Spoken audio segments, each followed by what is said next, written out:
Perkenalkan, saya Duta Galginanti, saya kelas 12 di Kafe 1. Di sini saya akan menyampaikan firman Tuhan. Sebelumnya, mari kita pujikan satu pujian. Kita dipilih dari segala bangsa.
Sebelum kita mulai firman Tuhan, mari kita berdoa.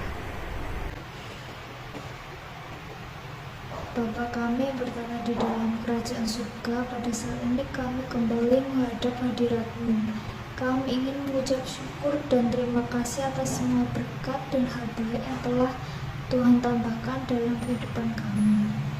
Kami mohon bimbingan dan penyertaan-Mu sepanjang ibadah kami hari ini, dan kiranya jauhkanlah kami daripada gangguan roh jahat yang ingin mengganggu fokus kami. Sertai dan mimpi kami semua untuk memiliki iman kepada Engkau dengan kuat kuasa kasih-Mu ya Tuhan. Buat kami mengerti semua ajaran-Mu yang bermanfaat untuk kehidupan kami, supaya kami bisa memberikan yang terbaik dan melakukan semuanya sesuai dengan yang Bapa kehendaki atas diri kami. Dalam nama Tuhan Yesus kami sudah berdoa dan bersyukur. Haleluya, puji Tuhan, amin. Mari kita buka 1 Petrus 2 ayat 4-10.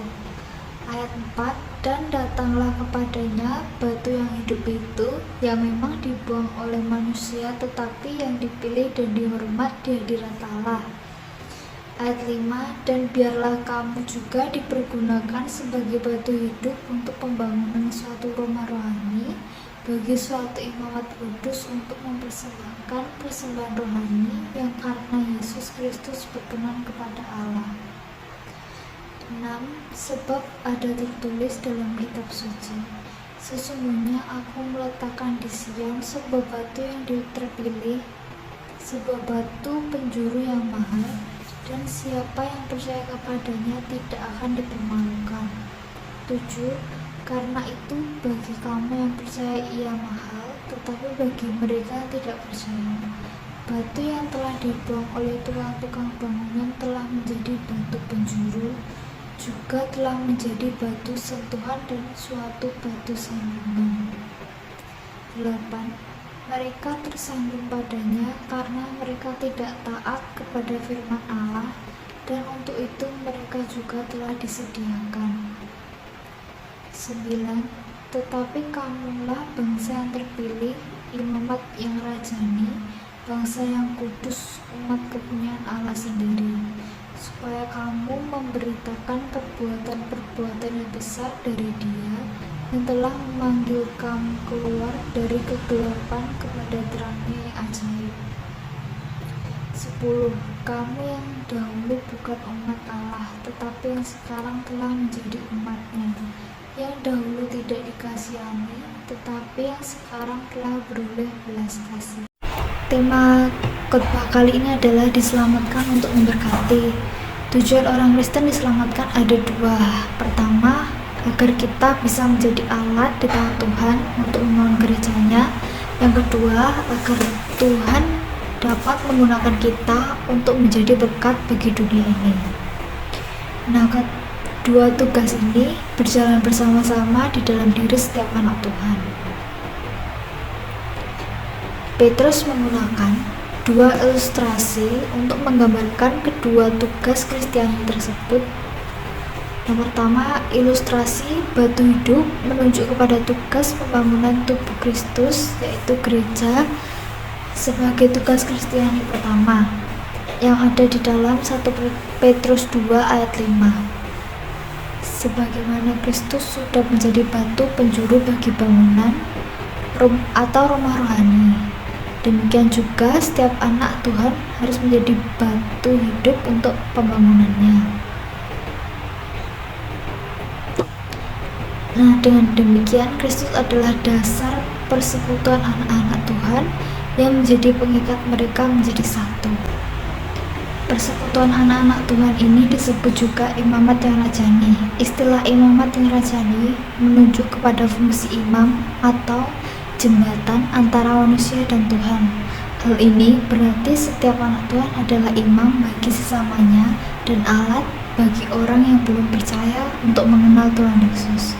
Kedua ilustrasi bangsa yang kudus untuk mengungkapkan tugas Kristiani kedua dalam 1 Petrus 2 ayat 9. Istilah bangsa yang kudus diambil dari Perjanjian Lama dan menunjuk kepada Israel yang dipilih Tuhan untuk menjadi bangsa yang dikhususkan. Dalam Keluaran 19 ayat 6. Tujuannya adalah supaya Israel menjadi teladan sebuah bangsa yang hidup seturut dengan firman Tuhan dan sekaligus menjadi saluran berkat bagi bangsa lain untuk mengenal Tuhan yang sejati. Umat Tuhan pada masa kini bagaikan bangsa Israel rohani yang dikhususkan Tuhan untuk memberkati dunia ini. Nah, kita dipanggil untuk menjadi saksi hidup kudus dalam bentuk persekutuan imamat yang rajani, dan untuk membawa setiap orang yang belum percaya bertemu dengan Tuhan Yesus dan memperoleh keselamatan. Kesimpulannya adalah mari kita akan hidup kudus supaya dapat menjadi teladan di keluarga, pekerjaan, dan lingkungan kita. Dan kita siap membawa mereka dan memperkenalkan Kristus kepada mereka. Mungkin kita mengalami persoalan yang tidak menyenangkan, dalam penderitaan merasa tidak dicintai, akan tetapi mari kita tetap memilih untuk hidup di dalam keselamatan. Kita memilih untuk hidup dalam pengampunan serta hidup dan berserah. Dengan memilih demikian, maka kita tetap hidup di dalam keselamatan. Kita diselamatkan oleh karena anugerah dari Tuhan. Tuhan memberkati kita semua. Amin.